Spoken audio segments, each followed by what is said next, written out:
আদ্দিন হাসপাতালে ৬ নবজাতকের মৃত্যুতে স্বাস্থ্য অধিদপ্তরের শো কজের জবাব সন্তোষজনক নয় বলে জানিয়েছেন স্বাস্থ্যমন্ত্রী সরদার মোহাম্মদ সাখাওয়াত হোসেন।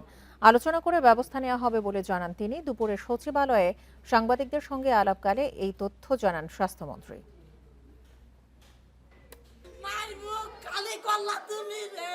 কোরবানির ঈদের আগের দিন ভোরের দিকে আদ্দিন হাসপাতালের পোস্ট অপারেটিভ ওয়ার্ডে থাকা ৬ নবজাতক হঠাৎ অসুস্থ হয়ে পড়ে। এরপর একে একে মৃত্যু হয় তাদের।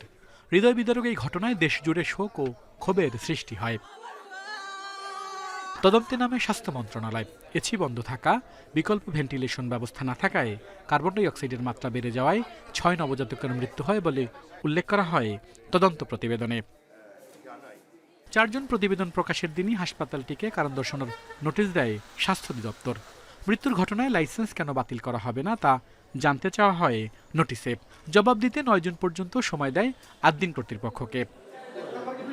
এরপর মঙ্গলবার বিকেলে হাসপাতালটি নোটিশের জবাব দিলে তা গ্রহণযোগ্য নয় বলে জানান স্বাস্থ্যমন্ত্রী। ইচ্ছা করে করে না, এইসব নানান কথা অনেক গল্প করেছে, অনেক ৪-৫ পৃষ্ঠা লিখেছে। এগুলো বুলেট পয়েন্ট বলে কিছুই লেখা নেই, বেগ অল বেগ রিপ্লাই, সবই বেগ। এগুলি অপ্রয়োজনীয় কথাবার্তাও লিখেছে। মন্ত্রী জানান সবই অস্পষ্ট তথ্য দিয়েছে হাসপাতাল কর্তৃপক্ষ। সংশ্লিষ্টদের সাথে আলোচনা করে এ বিষয়ে ব্যবস্থা নেওয়া হবে জানান তিনি। আমরা আজকে সংসদের ফাঁকে মিটিংয়ে বসে আমরা কি করতে যাচ্ছি সেটা আমরা সিদ্ধান্ত গ্রহণ করে আপনাদেরকে জানাবো।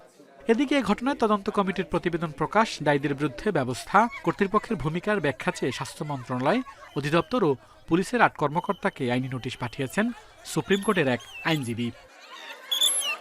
আল আমিন হোসেন, ইন্ডিপেন্ডেন্ট নিউজ, ঢাকা।